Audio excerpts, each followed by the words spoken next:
जय जगन्नाथ। जय जगन्नाथ। जय बाबा लिंगराज।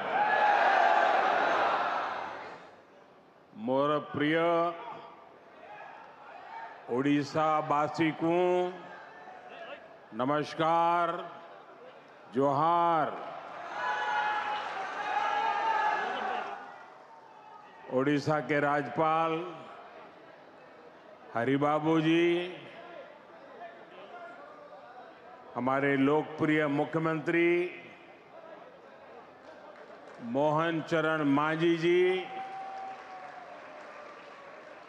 केंद्रीय मंत्रिमंडल में मेरे सहयोगी जुएल ओरांव जी, धर्मेंद्र प्रधान जी, अश्विनी वैष्णव जी, ओडिशा के उप मुख्यमंत्री कनकवर्धन सिंह देव जी, प्रभाती परिदा जी,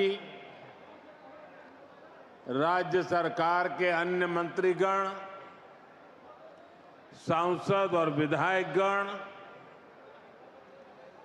और ओडिशा के मेरे सभी भाइयों और बहनों, आज 20 जून का ये दिन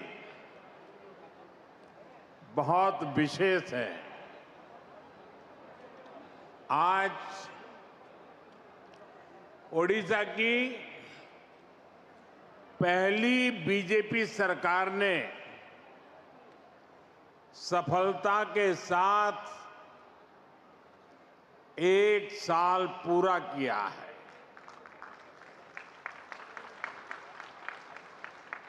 ये वर्षगांठ सिर्फ सरकार की नहीं है,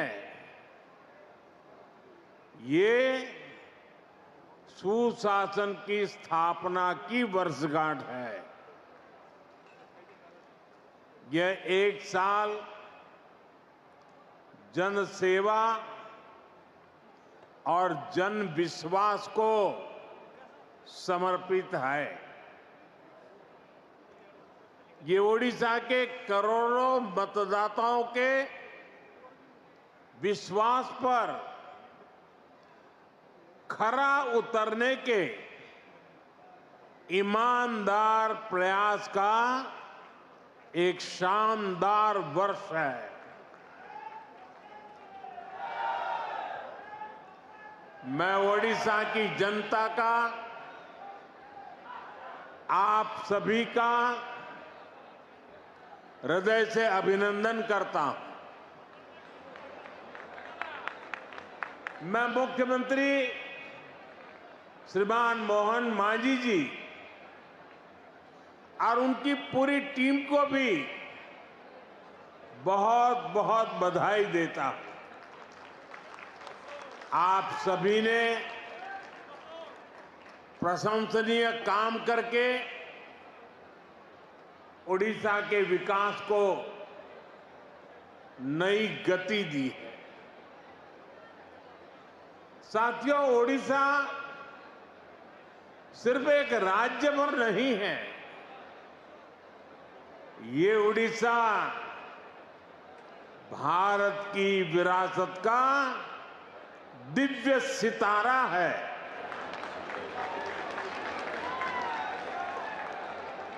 ओडिशा सैकड़ों वर्षों से भारतीय सभ्यता को, हमारी संस्कृति को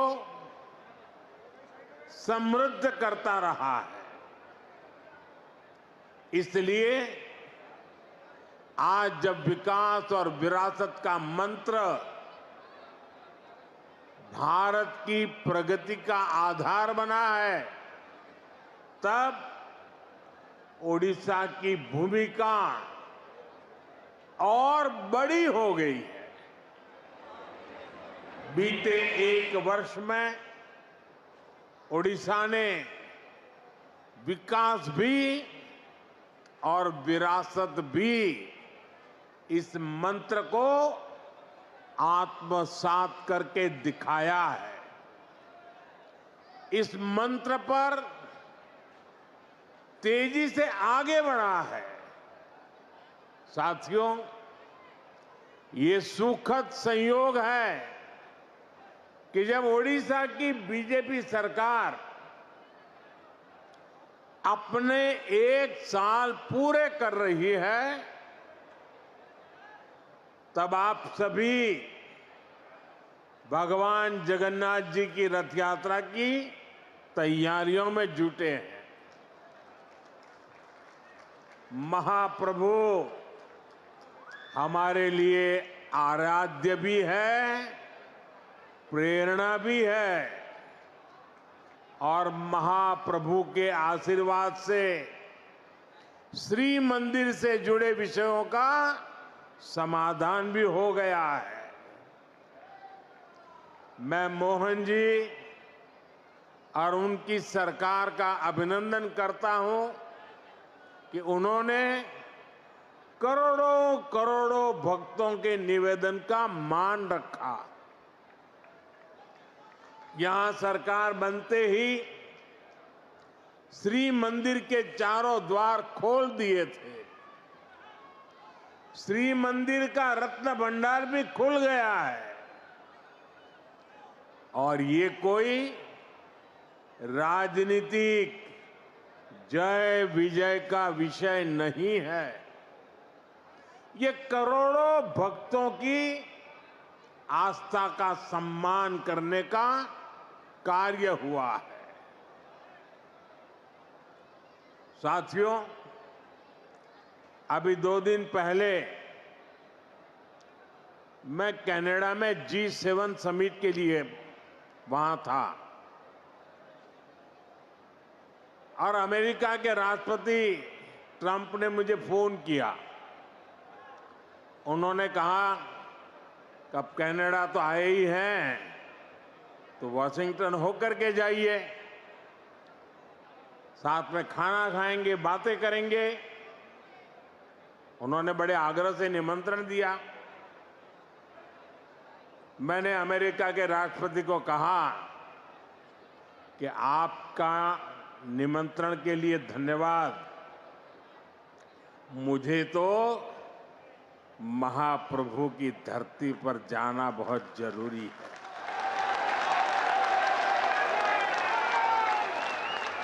और इसलिए मैंने उनके निमंत्रण को नम्रतापूर्वक मना किया और आपका प्यार, महाप्रभु की भक्ति मुझे इस धरती पर खींच करके ले आई।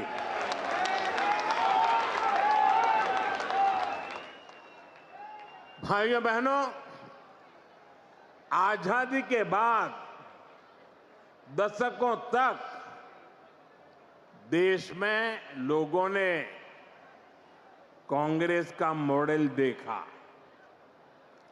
कांग्रेस के मॉडल में न सुशासन था और न ही लोगों का जीवन आसान था। विकास परियोजनाओं को अटकाना, लटकाना, भटकाना, घनघोर करप्शन, यही कांग्रेस के विकास मॉडल की पहचान थी।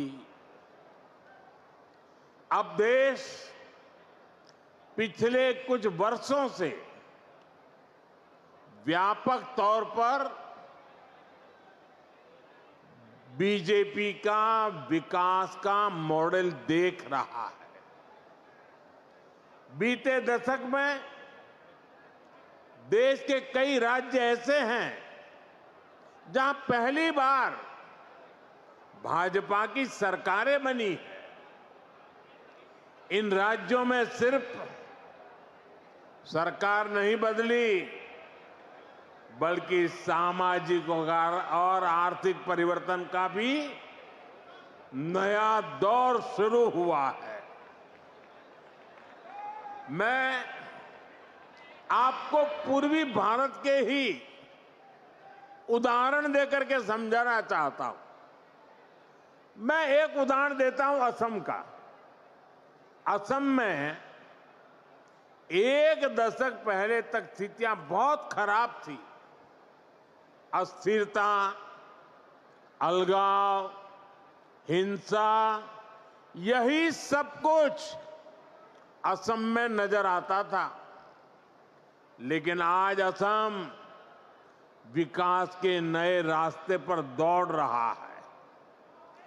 कई दशकों से जो उग्रवादी गतिविधियां चल रही थी वो बंद हुई है।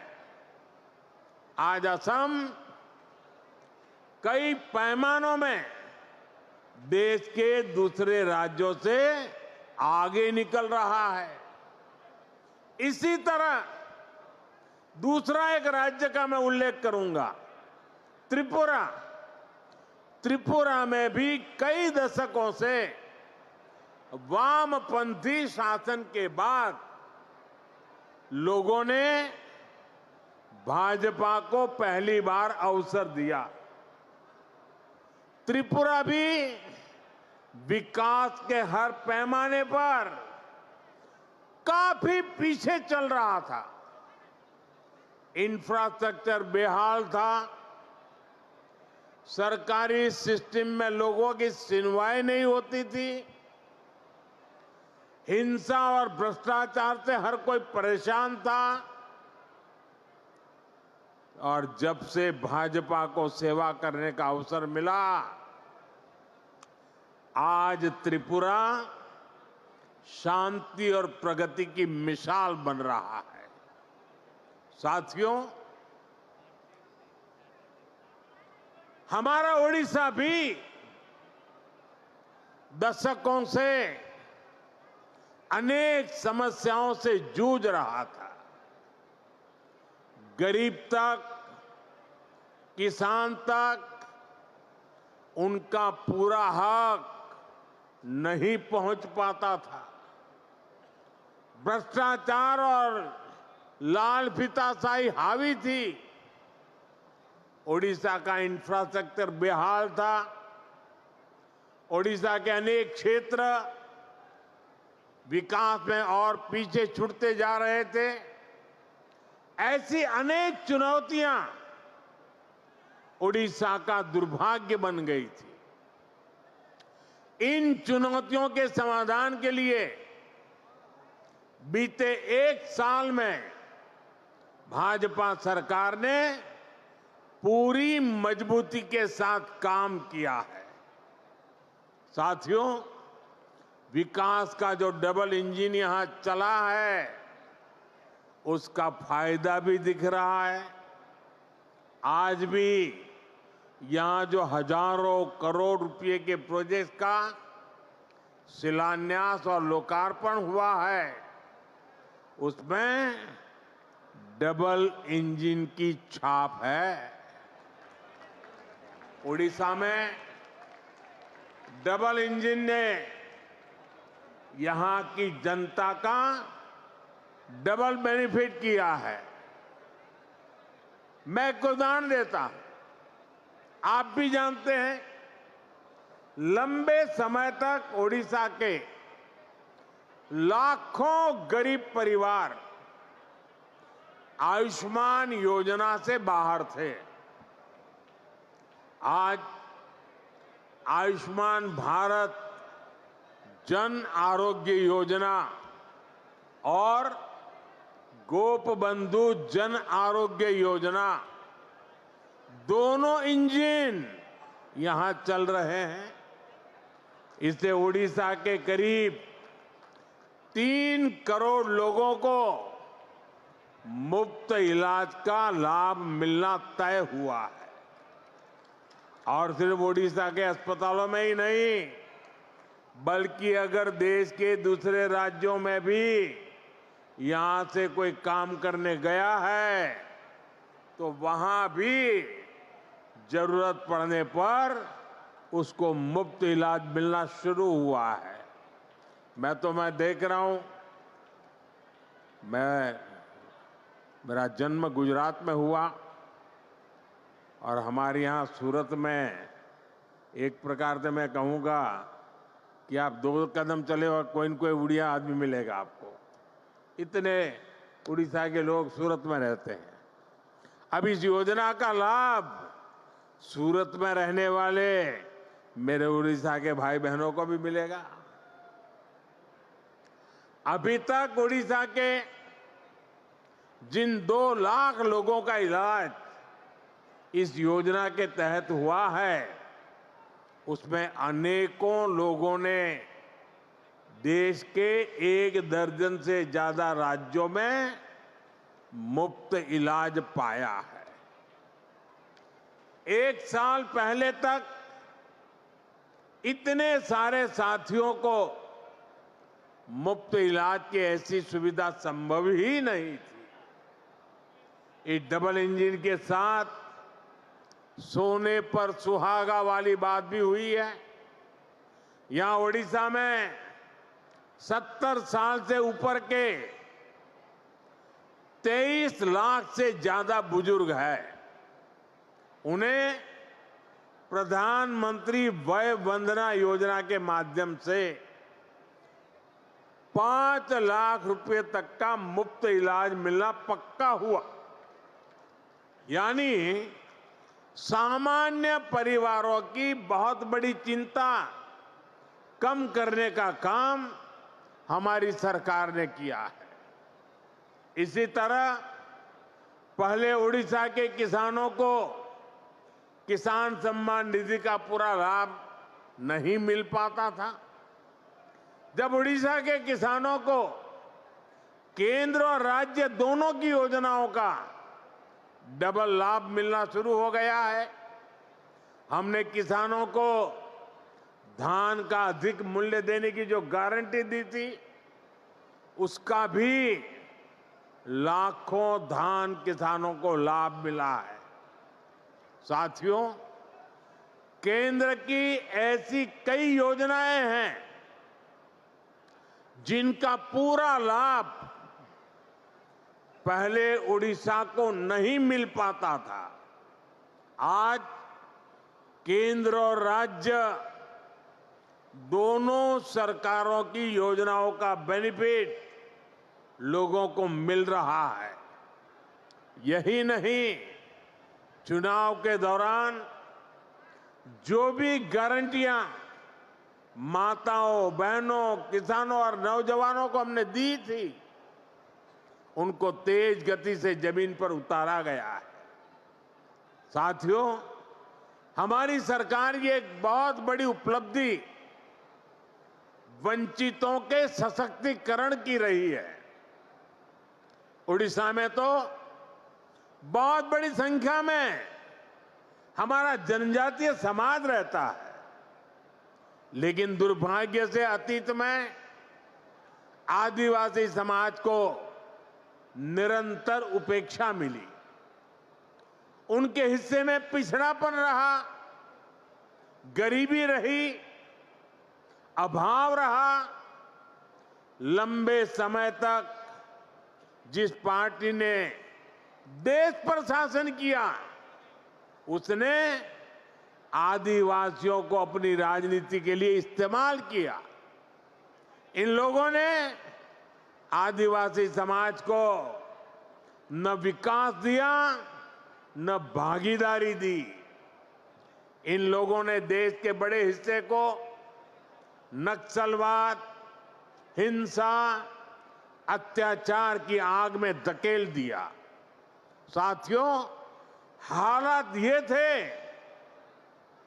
कि 2014 से पहले तक देश में 125 से अधिक आदिवासी बाहुल्य जिले नक्सली हिंसा की चपेट में थे।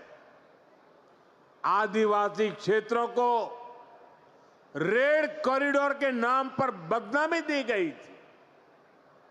इनमें से अधिकतर जिलों को पिछड़ा घोषित करके पल्ला झाड़ लिया गया था। भाइयों बहनों, बीते वर्षों में हमने आदिवासी समाज को हिंसा के माहौल से बाहर निकालकर विकास के नए पथ पर ले जाने का काम किया है। भाजपा सरकार ने एक तरफ हिंसा फैलाने वालों के खिलाफ सख्त एक्शन लिया, दूसरी तरफ आदिवासी क्षेत्रों में विकास की नई गंगा बहाई। इसी का नतीजा है कि आज नक्सली हिंसा का दायरा देश में 20 से भी कम जिलों तक सिमट गया है और जिस तेजी से कार्रवाई हो रही है उससे बहुत जल्द ही आदिवासी समाज को हिंसा से मुक्ति मिलेगी। देश में नक्सलवाद खत्म होगा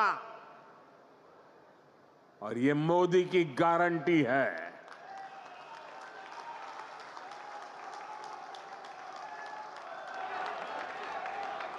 साथियों,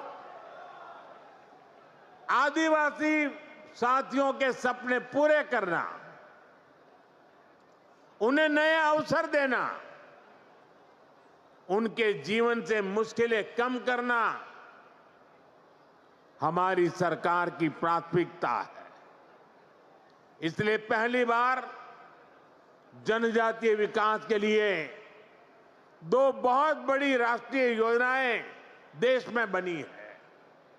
इन दो योजनाओं पर 1 लाख करोड़ रुपए से भी ज्यादा खर्च किए जा रहे हैं। पहली योजना है धरती आबा जनजातीय ग्राम उत्कर्ष अभियान। बिरसा मुंडा जी के नाम पर इसको रखा गया है। इसके तहत देश भर में 60,000 से अधिक आदिवासी गांवों में विकास के काम किए जा रहे हैं। यहां ओडिशा में भी कहीं आदिवासियों के लिए घर बन रहे हैं, रोड बन रहे हैं, बिजली पानी की सुविधाएं बन रही है। यहां ओडिशा के 11 जिलों में 40 आवासीय विद्यालय भी बन रहे हैं। केंद्र सरकार ने इस पर भी सैकड़ों करोड़ रुपए खर्च कर रही है। साथियों, जो दूसरी योजना है उसका नाम है पीएम जनमन योजना। इस योजना की प्रेरणा ओडिशा की धरती से आई है। देश की पहली आदिवासी महिला राष्ट्रपति उड़ीसा की बेटी आदरणीय द्रौपदी मुर्मू जी ने इस योजना के लिए हमें मार्गदर्शन दिया। इस योजना के तहत आदिवासियों में भी अति पिछड़ी आदिवासी जातियों की मदद करने का काम हो रहा है। इनकी अनेक छोटी छोटी आदिवासी बस्तियों में सैकड़ों करोड़ रुपए के काम हो रहे हैं। साथियों, ओडिशा में बहुत बड़ी संख्या में हमारे मछुआरे साथी रहते हैं। उनके लिए भी पहली बार पीएम मत्स्य संपदा योजना, बहुत बड़ी योजना, देशव्यापी योजना बनाई गई है। पहली बार मछुआरों को भी किसान क्रेडिट कार्ड की सुविधा मिली है। केंद्र सरकार 25,000 करोड़ रुपए का एक विशेष फंड बनाने जा रही है। इसका भी बहुत बड़ा लाभ उड़ीसा में समंदर के तट पर रहने वाले साथियों को होगा, हमारे नौजवानों को होगा। साथियों, 21वीं सदी के भारत के विकास को पूर्वी भारत से ही गति मिलेगी। ये पूर्वोदय का कालखंड है। इसी भाव के साथ हम ओडिशा सहित पूरे पूर्वी भारत के विकास में जुटे हैं। 1 साल पहले यहां भाजपा सरकार बनने के बाद इस अभियान में और गति आ गई है। ओडिशा के पारादीप से लेकर झारसुगुड़ा तक औद्योगिक क्षेत्र का विस्तार हो रहा है। इससे ओडिशा में मिनरल्स और पोर्ट लेड इकोनॉमी को बल मिल रहा है। ओडिशा में रोड, रेल और एयर कनेक्टिविटी पर केंद्र सरकार हजारों करोड़ रुपए खर्च कर रही है। पारादीप में मेगा ड्यूएल फीड क्रैकर और डाउनस्ट्रीम यूनिट इसकी स्थापना हो। चंडीखोल में क्रूड ऑयल स्टोरेज फैसिलिटी हो। गोपालपुर में एलएनजी टर्मिनल का निर्माण हो। ऐसे अनेक कदम ओडिशा को एक बड़े इंडस्ट्रियल स्टेट के रूप में स्थापित करेंगे। यहां पेट्रोलियम, पेट्रोकेमिकल्स, टेक्सटाइल और प्लास्टिक से जुड़े उद्योगों को बल मिलेगा। इससे छोटे और लघु उद्योगों का बहुत बड़ा नेटवर्क यहां बनेगा। ये नौजवानों के लिए रोजगार के लाखों नए अवसर लेकर आएगा। बीते वर्षों में ओडिशा में पेट्रोलियम और पेट्रोकेमिकल्स के सेक्टर में ही करीब 1.5 लाख करोड़ रुपए का निवेश हो चुका है। ओडिशा भारत का पेट्रोकेमिकल हब बनने की तरफ तेजी से आगे बढ़ रहा है। साथियों, बड़े लक्ष्य पाने के लिए हमें बहुत दूर तक देखना होता है, दूरदृष्टि रखनी होती है। यहां जो हमारी भाजपा सरकार है वो सिर्फ 1 साल की उपलब्धियां और 5 साल बाद क्या होगा इतने तक सीमित नहीं है। वो आने वाले दशकों के लिए ओडिशा के विकास के रोड मैप क्या होगा इसके पर काम कर रही है। ओडिशा सरकार ने 2036 के लिए, जब ओडिशा राज्य 100 साल का होगा, उन्होंने उसके लिए विशेष प्लान बनाया है। ओडिशा भाजपा सरकार के पास 2047 के लिए भी रोड मैप है। जब देश की आजादी के 100 वर्ष पूरे होंगे, मैं ओडिशा विजन 2036 को देख रहा था। उसमें बहुत ही महत्वाकांक्षी संकल्प तय किए गए। मुझे पक्का भरोसा है कि ओडिशा के प्रतिभाशाली और मेहनती नौजवानों के सामर्थ्य से हर लक्ष्य को आप जरूर प्राप्त करेंगे। हम सभी मिलकर ओडिशा को विकास की नई बुलंदी तक पहुंचाएंगे। इसी वायदे के साथ एक बार फिर आप सभी को बहुत बहुत शुभकामनाएं। समस्त को पुणी थरे मोर नमस्कार, जोहार, जय जगन्नाथ, जय जगन्नाथ, जय जगन्नाथ।